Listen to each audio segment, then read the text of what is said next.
우리는 항상 행복하고 즐거운 기분이기를 바란다. 그렇지만 여러 가지 이유로 감정은 우리 안에서 계속 요동치곤 한다.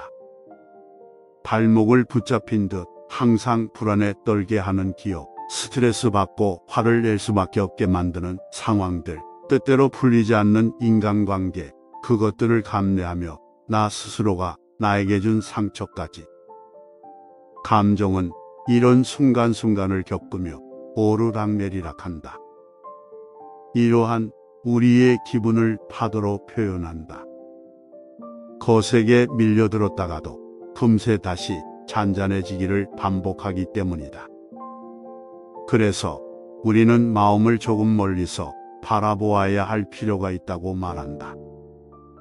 가까이에서 보면 굽이치는 물결만 보이지만 멀리서 바라볼 수 있다면 그 또한 마음의 오르내림의 한 과정일 뿐이라는 것을 알게 될 테니, 우리 마음에 항상 파도와 같은 출렁임이 있다는 걸 인정한다면 지금 겪고 있는 어려움 또한 삶의 한순간뿐이라는 것을 알게 될 테니 말이다. 마음에 불안이 들 때마다 위로를 바라듯 찾게 되는 책. 오늘의 책은 신재현 작가의 나를 살피는 기술입니다. 인간관계의 불편한 진실 3가지. 첫 번째, 관계는 쌍방향이다. 지금 자신이 겪는 심리적인 고통은 사람의 마음을 약하게 만들어 상대방 탓을 하게 만든다. 자신의 힘든 마음을 담고 있을 수 없어 밖으로 던져내는 것이다. 하지만 관계는 일방통행이 아닌 양방통행이다. 애초에 나와 상대방이라는 두 요소가 없다면 관계는 이루어지지 않는다. 상대방이 빌미를 제공했을지언정 그 자극을 받아 배로 갚아줄 것인지 그대로 담담하게 수용할 것인지는 자신이 선택하는 것이다. 탁구처럼 공을 빠르게 역동적으로 주고받는 것과 같다. 누가 먼저 성공을 하건 공이 오가기 시작하면 이미 게임은 시작이 된 것이고, 이 게임을 어떻게 이끌어갈지는 충분히 자신이 선택할 수 있다. 두 번째, 상대방을 절대 바꿀 수 없다. 슬프지만 진실이다. 우리는 상대방의 마음을 알 수도 없고 상대방의 마음을 바꿀 수도 없다.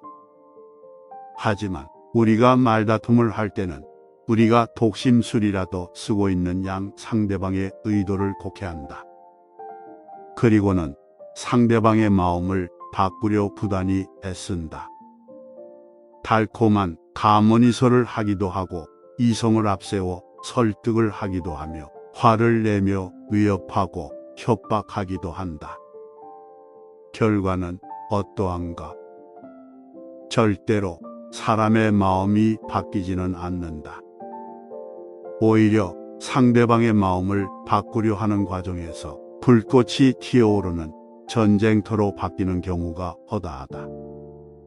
세 번째, 내가 바뀌어야 상대방이 바뀐다. 이제 우리가 무엇을 선택해야 할지가 명확해졌다. 관계를 개선하기 위해서는 우선 내가 바뀌어야 한다. 갈등의 원인이 상대방이든 아니면 내가 되었든 간에 관계를 진전시키는 첫걸음은 내가 변하겠다는 마음을 먹는 것이다. 그리고 이것이 가장 쉬운 길이기도 하다. 물론 이런 결정을 내리는데 걸리는 것이 너무 많다. 첫 번째가 자존심이다. 상대방에게 한 수 접어주는 것 같고 그러면서 왠지 모르게 내가 자존심이 상하고 수치심을 경험하기도 한다. 두 번째는 두려움이다. 내가 바뀌려고 노력을 해도 상대방이 더 기고만장해서 상황이 전혀 진전이 없을 것 같은 느낌이 든다. 오히려 상대가 기가 살아 나를 공격할 것 같은 생각이 들기도 한다. 하지만 이러한 걸림돌들을 극복해야 한다. 그리고 관계의 진전을 향해 한 걸음씩 내디뎌야 한다. 그 누구도 아닌 바로 나를 위해서이다.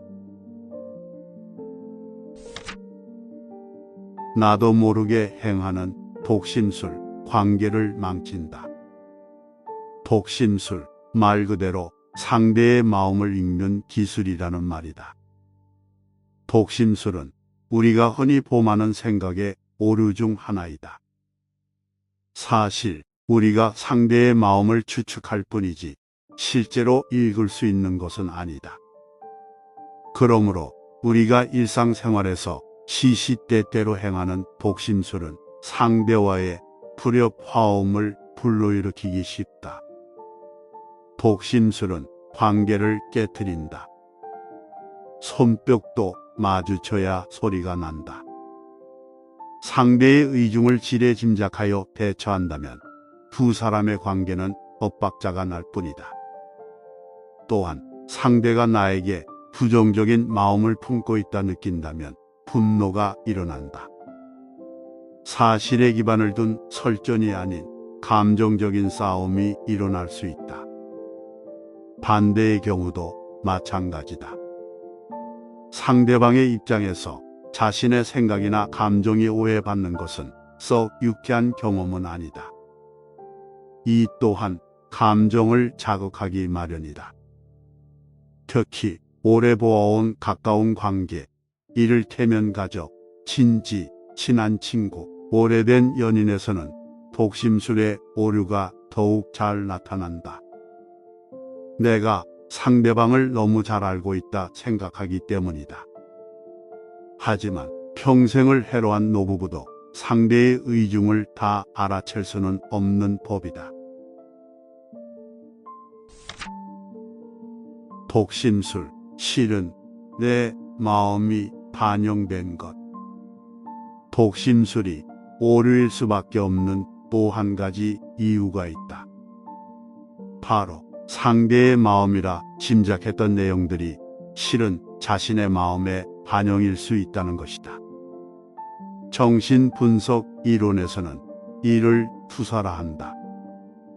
오늘따라 부장님이 인상을 쓰고 있을 때 가장 캥기는 사람은 어제 거래처와 회의에서 큰 실수를 한 김 대리일 것이다. 아내가 슬픈 표정을 짓고 있다면 남편은 어제 회식에서 늦게 들어온 미안함의 눈치를 보게 된다. 상대의 마음이라 생각한 것에 실은 자신 마음속의 불안, 분노, 슬픔 등이 투영되는 것이다. 즉, 자신이 의식하지 못했던 마음 깊은 곳에 있는 것들이 은연중에 관계를 이끌고 있는지도 모른다. 그리고 의식하지 못하는 영역이 있기에 더욱 충동적이고 서툴 수밖에 없다. 독심술의 오류를 벗어나기 위한 방법.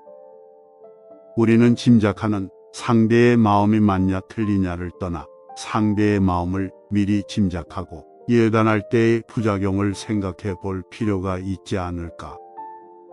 보편적으로 상대의 모습에서 추리할 수 있는 생각과 감정이 있다 할지라도 이를 둘러싼 환경, 직전의 상황, 생각과 감정의 기반이 되는 그 무엇을 감히 타인이 추론할 수 있을까? 입장을 바꾸어서 생각해 보자. 오늘따라 배가 아파 미간을 찌푸리고 앉아서 일만 하고 있는데 상사가 어제 내가 혼낸 것 때문에 그러느냐, 겨우 그 정도 신보밖에 안 되느냐는 식의 비난을 건넨다면 내 기분은 어떨까? 오해는 분노를 일으키기 쉽다. 내가 뜻한 바가 아닌데도 상대가 오해를 해 받아들이고 심지어 이로 인해 나에게 비난이 가해진다면 최악의 상황에 가깝다. 그러니 상대방의 마음의 윤곽이 보이더라도 한 호흡 뒤에 조금은 늦게 반응할 필요가 있다. 이는 가까운 사이일수록 더욱 어렵기에 연습이 필요하다. 관계에서 오해가 잘 생기는 일이라면 내가 지레 짐작하는 것에 나의 무의식이 묻어 있는 것은 아닌지 고민해 보자. 내가 기분이 상한 이유가 자신의 욕심이 상대에게 투영된 것이 아닌지 생각해 볼 필요가 있다. 사랑하는 관계에는 적당한 거리가 필요하다. 연인, 부부간의 관계에서도 마찬가지이다. 가슴 두근거리는 첫 만남 이후 감정이 얽혀들어 가는 과정에서 상대에 대한 지나친 간섭은 관계의 균형을 무너뜨린다. 물론 당사자는 변명할 것이다. 사랑하기 때문에 그래요. 혹은 세상에 누가 너에게 이만큼 사랑을 쏟겠어? 라는 식으로. 그러나 사랑이라는 이름 아래 행해지는 모든 행동이 정당화될 수는 없다. 고무공 두 개를 나란히 세워놓고 한쪽으로 강하게 압력을 주면 다른 한쪽도 보기 싫게 찌그러진다. 따라서 적당히 보기 좋게 그리고 균형 잡힌 모습을 위해서는 두 공 사이에 약간의 거리가 필요하다. 관계도 이와 마찬가지이다. 여러 연구에서 밝혀졌듯이 사랑이라는 감정을 유지케 하는 호르몬인 옥시토신, 도파민 등은 채 몇 년이 유지되지 못한다. 처음에 느낀 사랑의 감정은 오래가지 못한다. 호르몬이 감정에 미치는 영향이 시간이 지나면서 줄어들고 약간의 간섭이나 집착도 그저 사랑의 표현으로 용인했던 눈에 씬 콩깍지가 걷어지고 나면 그때부터는 노력이 필요한 순간이다. 관계의 온전하고도 안정적인 유지를 위해서는 관계의 적당한 거리감을 찾기 위한 연습이 필요할 것이다. 관계에도 가성비가 있을까? 인간관계에서도 가성비의 잣대는 비껴갈 수 없다. 현대사회를 살아가는 우리네 삶의 모습이 태어난 곳에서 오랫동안 사는 것을 당연시했던 과거와는 분명 다르지 않은가? 우리의 조상들은 고향에서 태어나 농사 같은 가업을 이어받고 이웃 동네에 사는 아무개와 연을 맺어 가정을 이루고 살았다. 다른 지역으로 여행을 가거나 직장을 옮기는 경우는 흔하지 않았다. 자연이 평생을 고인 물처럼 비슷한 부류의 사람들이나 가족, 친척들과 어울리며 평생을 살아간다. 하지만 지금은 분명 다른 시대다. 현대를 살아가는 사람들은 대학 진학부터 길을 쓰고 인서울을 바라고 사회와 문화의 중심지인 수도권은 날로 확장되어 간다. 자이든 타이든 자신이 태어나 살아가던 둥지에서 더 나은 환경을 찾아 언젠가는 벗어나는 운명을 맞이하게 된다. 이런 사회의 변화가 인간관계에는 어떤 영향을 미쳤을까? 삶의 물리적 영역이 넓어지면서 우리는 다양한 범주에 속하는 사람들을 만나게 된다. 그러니까 관계의 절대적 수가 늘어났다는 말이다.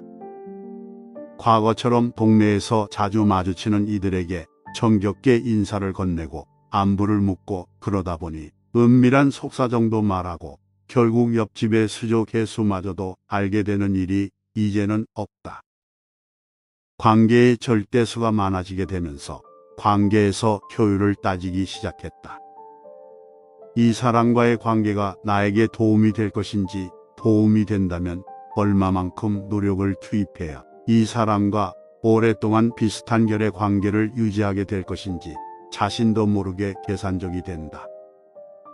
내가 이 사람에게 시간, 노력 등 비용을 투자해 얻을 수 있는 것은 과연 무엇일지에 대한 고민도 생기기 시작한다.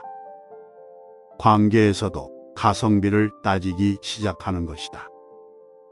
사회가 발전하면서 물리적 거리가 중요한 시대는 이미 지나갔고 좁은 종류의 관계에 갇혀 사는 행태도 사라지고 있다. 그럼에도 불구하고 이런 상황에서 관계의 가성비에 잣대를 들이는 것이 괜찮을지에 관한 고민은 반드시 필요하다. 우리는 자신에게 필요한 인물과의 관계를 딱 필요한 만큼만 선택하려 한다. 적당한 선에서 관계를 유지하면서 얻을 수 있는 유무형의 것들을 재보기도 한다. 그러나 관계를 재고 노력의 투입과 이득의 산출 곡선을 머리에 그리는 동안 관계는 바람 빠진 풍선처럼 쪼그라들기 마련이다. 상대로부터 자신에게 필요한 요소만 취하려는 생각은 눈앞에 있는 일을 그 자체로 바라볼 수 없게 만들 뿐이다. 결국 관계란 곶감처럼 필요할 때 필요한 만큼 빼먹을 수 있는 것이 아니며 가성비를 따지다간 허울만 남게 될지도 모른다. 또 관계의 가성비를 따지는 것이 관계를 현명하게 선택하는 방법이라고 착각할 수 있지만 관계를 바라보는 감각이라는 것은 무의식에 자리하고 있어 쉽게 변하지도 또 기호에 따라 선택할 수 있는 성질의 것이 아닌 것이다. 자신이 이전에 해왔던 관계의 결이 쉽게 변하지는 않는다.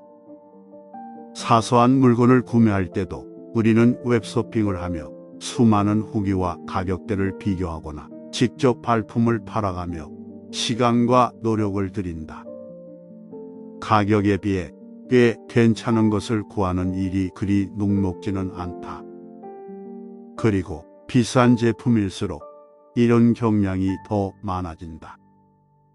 그렇다면 관계의 가격은 어느 정도란 말인가? 관계란 것은 필요한 메뉴만 주문해서 먹을 수 있는 패스트푸드가 아니다.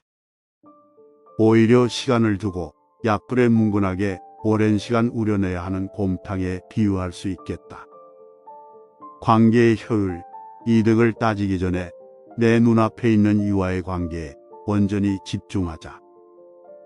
바쁜 삶에 치이더라도 내 마음을 온전히 우려낼 수 있는 관계가 있다면 그 상대방은 당신에게 무척이나 소중한 사람이다. 가성비를 따지기보다 관계를 있는 그대로 바라보며 눈앞의 관계를 소중히 하는 마음이 우리 삶을 더 따스하고 풍요롭게 만들지 않을까. 오늘의 책, 나를 살피는 기술, 끝까지 들어주셔서 감사합니다. 다음에 더 좋은 지혜로 찾아오겠습니다.